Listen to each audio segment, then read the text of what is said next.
Broadcasting live on YouTube, Facebook, and X. Here's your host, Andrew Romanella. Okay? Like, just get the hell out of here. Nobody cares what you think if you're not a Mets fan.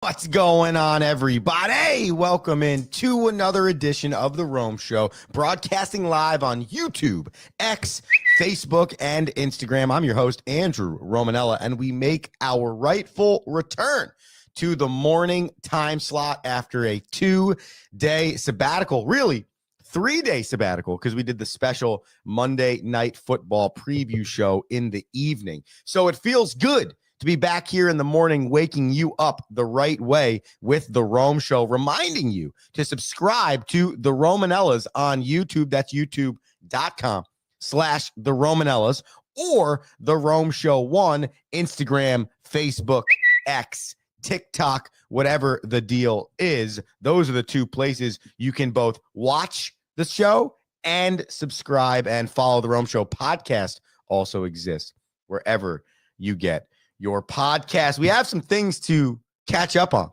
since it has been a few days since we talked to each other. Major League Baseball is off the charts right now. It is a plethora of teams that are blowing ridiculous leads, teams that are playing unbelievable baseball over their heads, and a melting pot of teams that you have no idea who could be the favorite to win the World Series. So we got to talk through some stuff in Major League Baseball. Jaxson has been named the starting quarterback for the New York Football Giants. And as somebody that was at that game last Sunday versus the Chiefs, you could clearly see it was the end of the line for Russell Wilson. And there was not many decisions left to be made by Brian Daboll and the New York Giants coaching staff as to what to do this week. There can be some debate on whether or not it should be Jaxson or Jameis Winston, but nonetheless, it could not be Russell Wilson. Thursday Night Football can be very good tonight, as you have two teams that sit at 2-1, the Seattle Seahawks and the Arizona Cardinals, two teams that are playing well through the first 3 weeks on the side of the ball that you would not expect me to talk about. So you make sure you stay with us through the commercial break, because we'll break down Thursday Night Football, and then we will make our picks as we do towards the end of many shows. And we'll give you our bushel of bananas for this evening's Thursday Night Football contest. So much to do. And just remember, you can comment live on the YouTube, on the X, or on the Instagram if you'd like to chat about any of the topics we have going on today on the Rome Show. Let's get it started in Major League Baseball, because some wild stuff is going on right now. And if you're an avid listener to the show, you'll know that myself, our once-a-week co-host Rocky Romanella, and others associated with the Rome Show are very big Mets fans. And we talk a lot on this show, not just about the Mets, but about New York baseball in general. And New York baseball has had a very up and down year by the standards of the fan bases, okay, in New York. The Mets have been a roller coaster. At one point in time, they were the best team in Major League Baseball. And then for a good stretch of time, they were one of the 5 worst teams in Major League Baseball. The New York Yankees made it to the World Series last year and instantaneously lost in 4 games and made it feel like they were the farthest team from the World Series. Started off the season really nice, then forgot how to run the bases, forgot how to play defense, and Aaron Judge got hurt. So for a while, you've been riding this roller coaster in New York sports for their baseball teams, trying to figure out what the hell is going on. Well, the Yankees, they neutralized that ship, okay? They clinched a playoff berth 2 nights ago. They reached 90 wins, and now They sit tied with the Toronto Blue Jays, though they do not hold the tiebreaker, at 90 and 68 and atop the American League East with 5 games remaining. And so now we sit here and we say to ourselves, the Yankees could win the AL East, something that a month ago, 0 people, especially in the New York sports media, were absolutely talking about. And on the flip side, the Metropolitans, who have been in a playoff spot since the date of April 5th, now have a chance not to make the playoffs. 2 nights ago, they were officially out of playoff contention by a game in the wild card. They come back 2 nights ago and beat the Cubs. Cincy loses. Arizona loses. The Mets regain a 1-game lead in the 3rd wild card spot. Last night, the Mets got slaughtered, the Reds lost, and the Diamondbacks lost to keep it at a 1-game lead with 4 remaining, the magic number for the New York Metropolitans. It has been crazy, and that's just the beginning. Because when you go back to the American League, you're looking at a name in the Detroit Tigers, and you're saying, how are they only in the 3rd wild card spot? Well, let me tell you, because on September 1st, they had a 10.5 game lead on the Cleveland Guardians. They had as large as a 15-game lead at one point during the season. Detroit has lost 8 straight games. They're playing terrible baseball, and the Cleveland Guardians are playing fantastic baseball. They're 9-1 in their last 10. They went on a ridiculous winning streak of 10 games, and they've won 12 of their last 13. And a team that had like a 1% chance of making the playoffs on September 1st is now controlling their own destiny. And not just controlling their own destiny, but they could win the division. 155 games into the season, 150 games into the season, it was the Detroit Tigers. 158 games later, you now have the Cleveland Guardians sitting atop the AL Central. The New York Yankees tied, sitting atop the AL East. And I bring all of this up to say this, okay? And I am one of these people.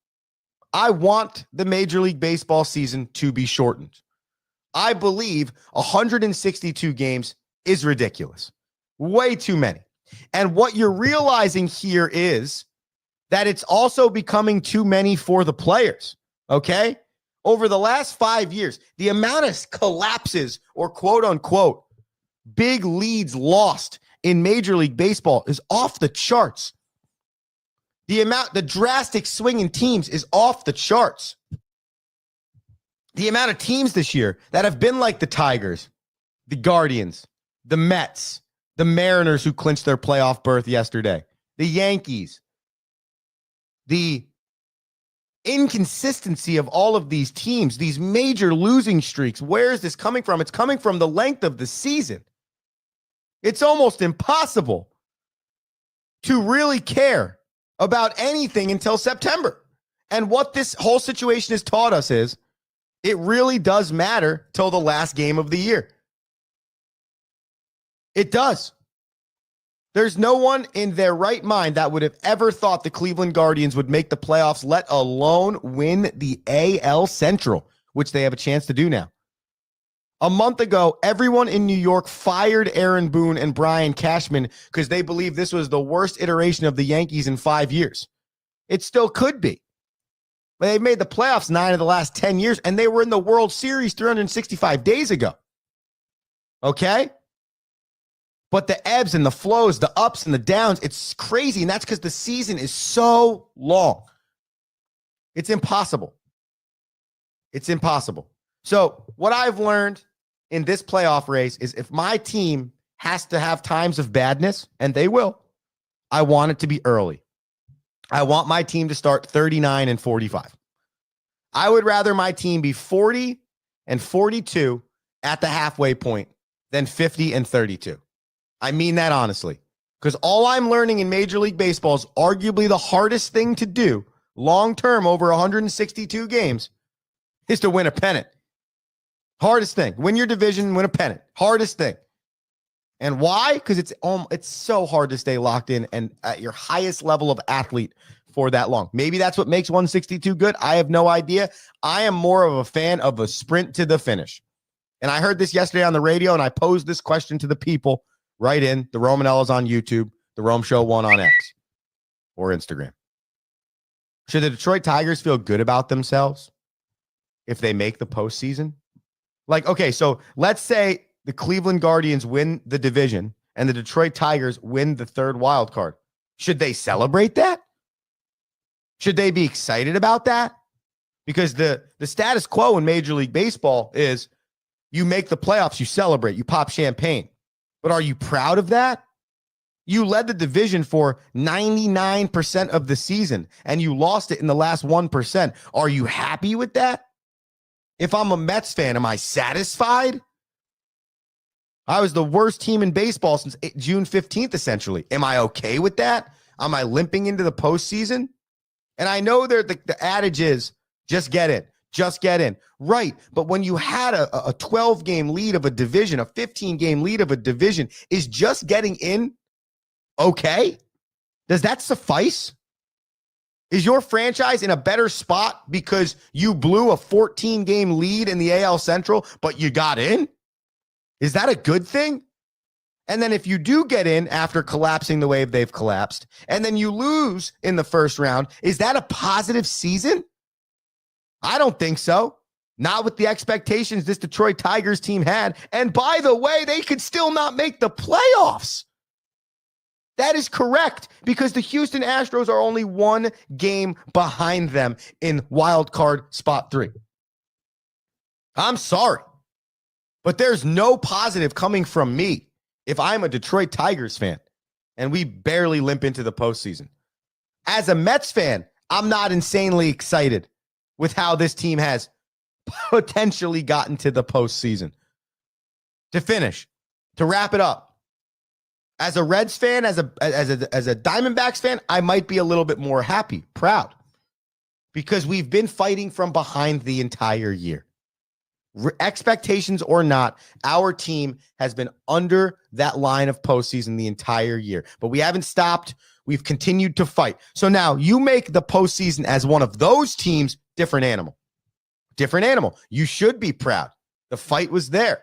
You didn't underplay or overplay. You played to who you were and you made the postseason. But the dramatic change of I'm one of the best teams in baseball for 75% of this thing. Now I'm the worst team. No middle ground. No, lost a few. Okay, the Tigers are just getting ready for the playoffs. No, you lost the entire division lead. I feel like I'm back in 2007 with the Mets. Inexcusable, but I understand it.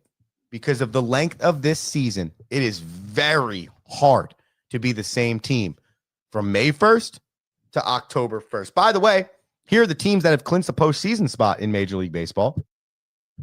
The Toronto Blue Jays and New York Yankees, though they fight for who wins the AL East. Seattle Mariners clinched last night. They won the AL West for the first time since 2001. Along with that, Cal Raleigh hit his 60th home run, joins elite company, Babe Ruth, Aaron Judge, I believe Roger Maris as the only American League players to hit 60 home runs in a season. As we've spoken about, most for a catcher, most for a switch hitter all time. Congrats to Cal Raleigh and the Seattle Mariners. On that same note, Aaron Judge, he hit his 50th home run for the 4th season of his career, joining Babe Ruth, Mark McGwire, and Sammy Sosa as the only 4 players to have 4 or more seasons of 50-plus home runs. Congrats to Aaron Judge, him and Cal Raleigh in the thick of it for the American League MVP voting. If you were wondering, Aaron Judge currently leads Major League Baseball in batting average and OPS. He also has 50 homers and 108 RBIs. Shout out Aaron Judge for being one of the best, if not the best, player in Major League Baseball to this point. We're going to take a quick commercial break. When we get back, we talk National Football League. We'll talk new starting QB in New York. We will talk Thursday night football, Seattle Seahawks versus Arizona Cardinals. Andrew Romanella, The Rome Show, back after this.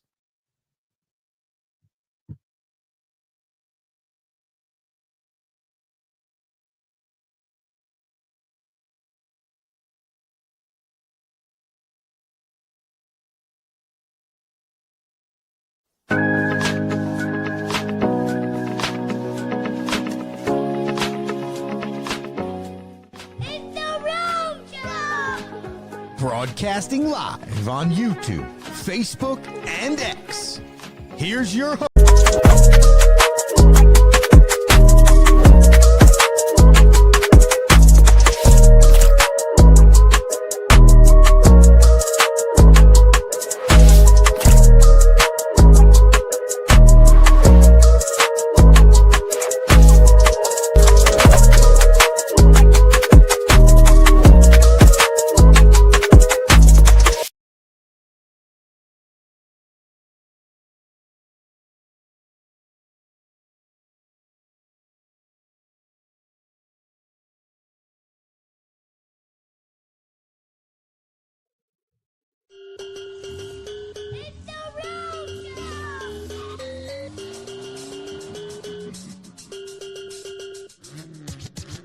Yeah, welcome back into the Rome Show. Broadcasting live on YouTube, X, Instagram, and Facebook. I am your host, Andrew Romanella. Got you for the next 10 minutes. We're talking National Football League. Starting in East Rutherford, New Jersey, because the New York Football Giants have a new starting quarterback, and his name is Jaxson Dart. And I think a sigh of relief has come over the collective of the New York Football Giants fans, especially after what happened last Sunday, where Russell Wilson was essentially gift wrapping footballs to the Kansas City Chiefs and stating, "We're good. We don't want to win this game, nor do I want to get hurt." So it's a new era of football in New York. And if you're a Giants fan, I think you should be very excited. Now, I don't know what Jaxson Dart matriculates for the Giants from weeks 4 through 17 this season. I don't know if this turns into a better year. I don't know if he's the answer from the standpoint of the 2025 season. But I do believe Jaxson Dart, we've said it on these airs before, is the franchise quarterback for the New York Football Giants. So if you're Brian Daboll and you start the season with Russell Wilson as QB1, Jaxson Dart as QB2, and Jameis Winston as QB3, you have essentially told the world that no matter what, when we are done with this Russell Wilson experiment, it is Jaxson Dart's time. Okay? Because a lot of people have been clamoring for, well, why is Jameis Winston not starting? Why'd they not start Jameis Winston? Now, I'm not on the practice field. I'm not in those meeting rooms. I don't know if Jaxson Dart just actually outplayed Jameis Winston or if this has been the Giants' plan all along. Let's bring in two veterans to sandwich between this kid. We now have the guy he's going to take over for and the guy that could back him up for the next bunch of years.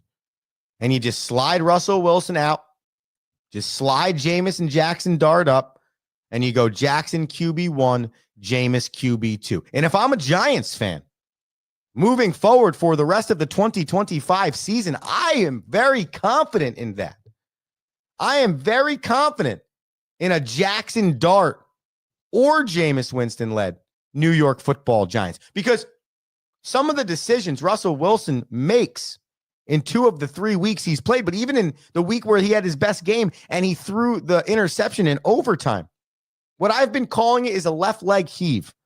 Oh, let me just throw my left leg up and launch this ball as far as I can, hope for the best. It's not it. That's not quarterback play. It almost looks like Russell Wilson is hanging on to play flag football. Like, if you put Russell Wilson on the United States flag football team right now, I think he'd be an elite quarterback. Doesn't have to worry about getting hit. Doesn't have to make insane decisions, right? Game could be slower, but he does not look like he's an NFL quarterback right now. And there was no other decision to make if you're Brian Daboll, okay? It was either you roll Russell Wilson back out there and lose this entire locker room, lose this entire fan base, and possibly lose your job, or you take a chance. You take a risk, because anything is better than what you witnessed last weekend. And even if you still lose this next game 22-9, 22-16, the offense isn't clicking on all the cylinders, but some cylinders are clicking. Him and Cam Scatterbo are going to be a better 1-2 punch than most that you have had in the last 5 years. The last 1-2 punch I can think of in the backfield for the Giants that was this good, Eli Manning, Brandon Jacobs / Ahmad Bradshaw. Like, that could be it. You could say Eli and Tiki, but they never won a Super Bowl together. There has not been a status quo positive backfield for this New York Football Giants team since Eli, Jacobs, and Bradshaw. You had 1 year of Barkley, and I believe it was Jones. And that was a facade, we think. But outside of that, it has been a minute since you have trusted your backfield for this New York Football Giants team, from under center to the running back position. Now you have a three-headed beast on offense you can get behind. I can get behind Jaxson Dart. I can get behind Cam Scatterbo. I can get behind Malik Neighbors. I can see that we're building off of that. So now the only thing that you got to do as an offense is have creative enough schemes to make this kid better, keep him upright, and make sure that this year is worthwhile putting him under center or in shotgun, as I've seen a lot more shotgun than under center. So it's a new day, Giants fans, and it's exciting, but don't expect, and if it might, I could eat my words, but don't expect this now to look like the best offense in the league. Can it be a little bit more explosive? Yeah. Will it look 30 times better? Most likely. But are you going to go from what you've been to the greatest show on turf? I don't think so. But I believe it's going to be 30 times better. And I am not even a Giants fan, just as a fan in general. I'm excited for this football game on Sunday. Chargers versus the G-Men. Friendly reminder, the Rome Show broadcasting live on YouTube. Head to youtube.com/the Romanellas. We also broadcast live on Twitter X and Instagram, the Rome Show 1. That's the Rome Show, then the number 1. We got Thursday night football tonight, ladies and gentlemen, and that means we break it down for the people.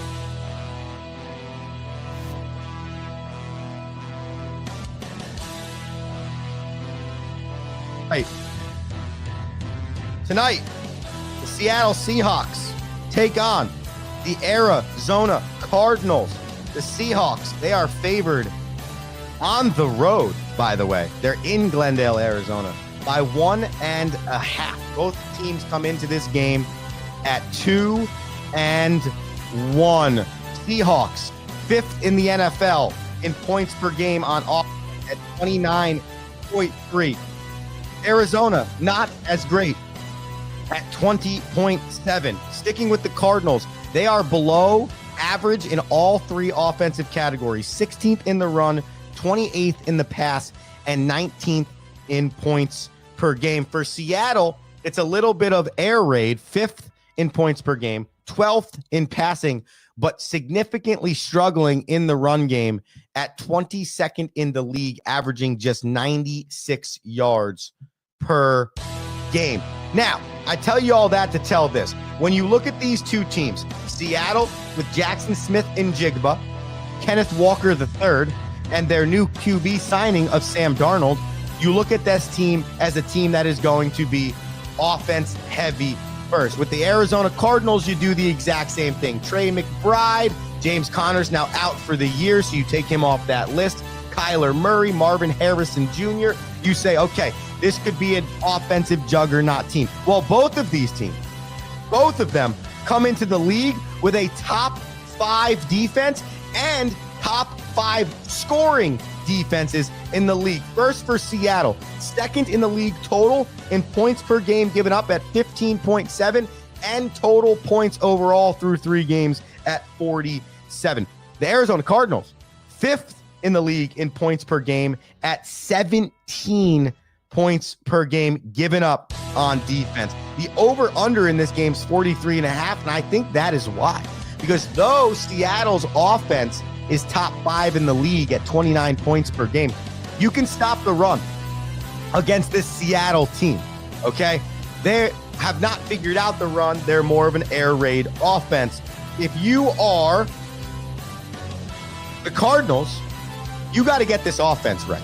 You have way too many weapons on the offensive side to be through 3 games, averaging 20 points per game, and not figuring out through 20 games, essentially, how to get Marvin Harrison Jr., a top pick for you last year, into this offense. So let's get into our picks for this game so we can give you what we think you should put your bananas on. First and foremost, I'm going to take Seattle at the -1.5. I really do believe in this Seattle Seahawks team. They're on the road. They're favored on the road. And they've won 2 straight, and 2 straight where they've been some difficult games. I like teams that can win close contests. I like teams that can extend a lead when they have one. I like teams that can get punched in the face.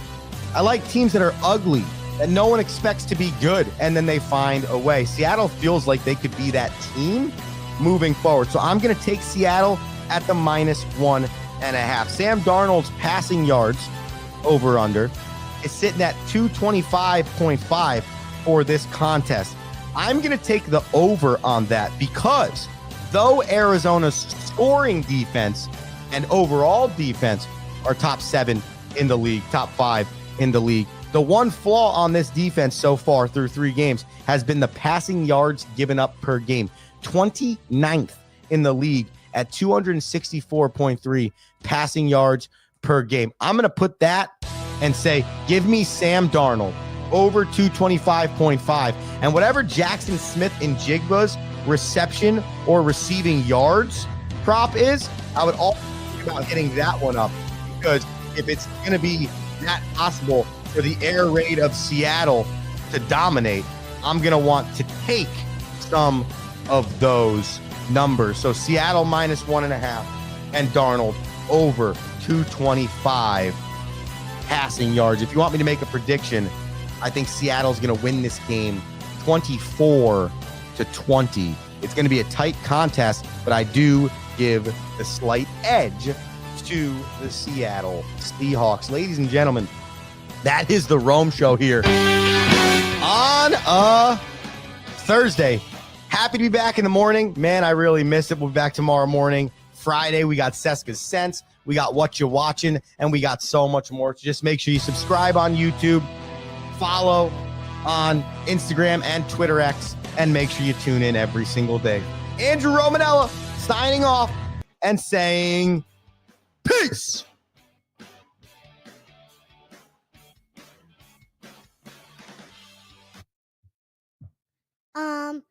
Thank you.